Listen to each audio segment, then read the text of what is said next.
آپ کو تکبر میں ڈال دے تو وہ چیز درود کے باوجود نہیں ملتی، اور یہی درود کی سب سے بڑی رحمت ہے۔ آپ ایک چیز مانگ رہے ہیں جو آپ کے ایمان کو خراب کر سکتی ہے، آگے جا کے وہ آپ کے لیے نقصان کا باعث بنتی ہے، تو وہ آپ درود پاک پڑھ بھی رہے ہو تو یہ اللہ تعالیٰ کی رحمت ہے کہ وہ چیز آپ کو نہیں ملتی۔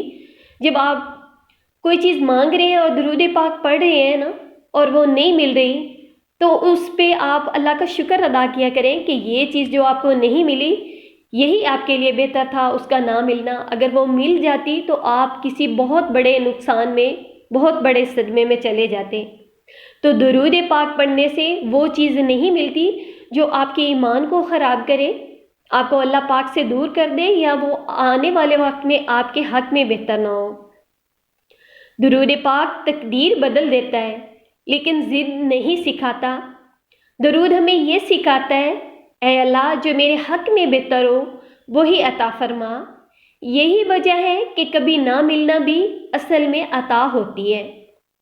درود پڑھنے والا قیامت کے دن رسول پاک صلی اللہ علیہ وآلہ وسلم کے قریب ہوگا، پل صراط پر آسانی پائے گا، شفاعت کا حقدار بنے گا۔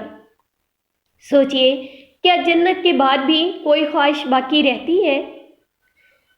تو سوال کا جواب واضح ہے، ایسا کچھ بھی نہیں جو درود پاک سے نہ ملے، سوائے وہ چیز جو ہمیں اللہ پاک سے دور کر دے۔ درود ہمیں وہی دیتا ہے جو ہمیں بہتر انسان اور بہتر مسلمان بنائے۔ آخر میں صرف ایک گزارش ہے، اگر زندگی میں کچھ نہیں بدل رہا تو درود کی مقدار بڑھا دیں، کیونکہ درود زندگی نہیں بلکہ قسمت بدل دیتا ہے۔ اکثر لوگ کہتے ہیں میں درود پڑھتا ہوں پھر بھی آزمائش کیوں آتی ہے؟ یاد رکھیے، آزمائش درود کے خلاف نہیں بلکہ درود پاک کے ساتھ آتی ہے، کیونکہ درود پڑھنے والا کمزور نہیں ہوتا، اللہ اس کو اگلے درجے پر لے جانا چاہتا ہے۔ جیسے مثال دیتی ہوں، جیسے سونا آگ میں تپتا ہے ویسے ہی درود پاک پڑھنے والا آزمائش میں نکھرتا ہے۔ درود پاک آزمائش کو ختم نہیں کرتا بلکہ آزمائش میں اللہ کی مدد شامل کر دیتا ہے۔ ہم کہتے ہیں وقت نہیں ہے، لیکن درود پاک پڑھنے والا کہتا ہے وقت میں برکت ہے۔ اسی لیے تو کہتے ہیں کہ لوگ ایک دن میں لاکھوں درود پاک پڑھتے ہیں، تو وہ کیسے پڑھ لیتے ہیں؟ یہی بات ہے کہ اللہ پاک درود پاک پڑھنے والے کے وقت میں برکت ڈال دیتا ہے، اور برکت ختم نہیں ہوتی۔ درود تھوڑے وقت میں زیادہ کام کرا دیتا ہے، دیر کو فائدے میں بدل دیتا ہے، انتظار کو عبادت بنا دیتا ہے۔ یہی وجہ ہے کہ درود پڑھنے والے تھکتے نہیں، کیونکہ ان کا وقت ضائع نہیں ہوتا۔ درود ہمیں صرف کچھ دیتا نہیں، درود ہمیں ٹھیک بھی کر دیتا ہے۔ اکثر ہم غلط چیز مانگ رہے ہوتے ہیں، غلط نیت سے مانگ رہے ہوتے ہیں۔ درود پاک ہماری نیت کو صاف کرتا ہے، دل کو عاجزی سکھاتا ہے، مانگنے کا سلیقہ سکھاتا ہے۔ اسی لیے بعض اوقات خواہش خود بخود ختم ہو جاتی ہے اور دل کہتا ہے یا اللہ جو تو چاہے وہی دے۔ یہ درود کا کمال ہے۔ کچھ دعائیں زبان پر نہیں آتی، آنکھوں میں رہ جاتی ہیں، دل میں دفن ہو جاتی ہیں۔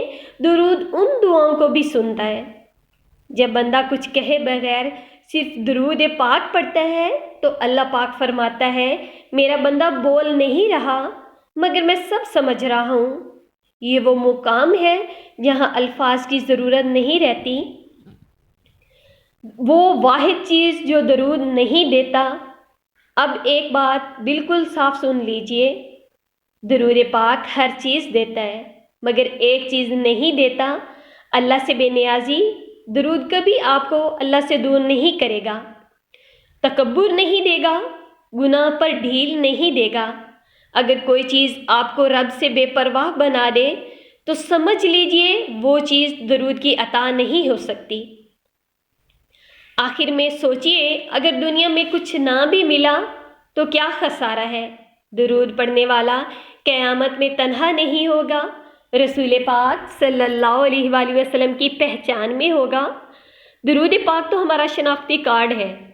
جب ہم درود پاک پڑھتے ہیں تو یہ ایسے ہی ہے، آقا کریم صلی اللہ علیہ وآلہ وسلم کی بارگاہ میں آپ کا نام، آپ کے والد کا نام لے کر فرشتہ بتاتا ہے کہ آقا یا رسول اللہ صلی اللہ علیہ وآلہ وسلم، آپ کے فلاں بن فلاں امتی نے یہ تحفہ بھیجا ہے، تو آپ آقا کریم صلی اللہ علیہ وآلہ وسلم کی نظروں میں ہوتے ہیں، شفاعت کی امید میں ہوگا، اور یہی وہ مقام ہے جہاں دنیا کی ہر کمی بے معنی ہو جاتی ہے۔ تو اب سوال کا جواب اور زیادہ واضح ہو گیا۔ ایسا کچھ نہیں جو درود پاک سے نہ ملے، سوائے اللہ سے دوری، دل کی سختی، روح کی موت۔ اگر یہ نہیں ملتا تو یہ نقصان نہیں بلکہ سب سے بڑی نعمت ہے۔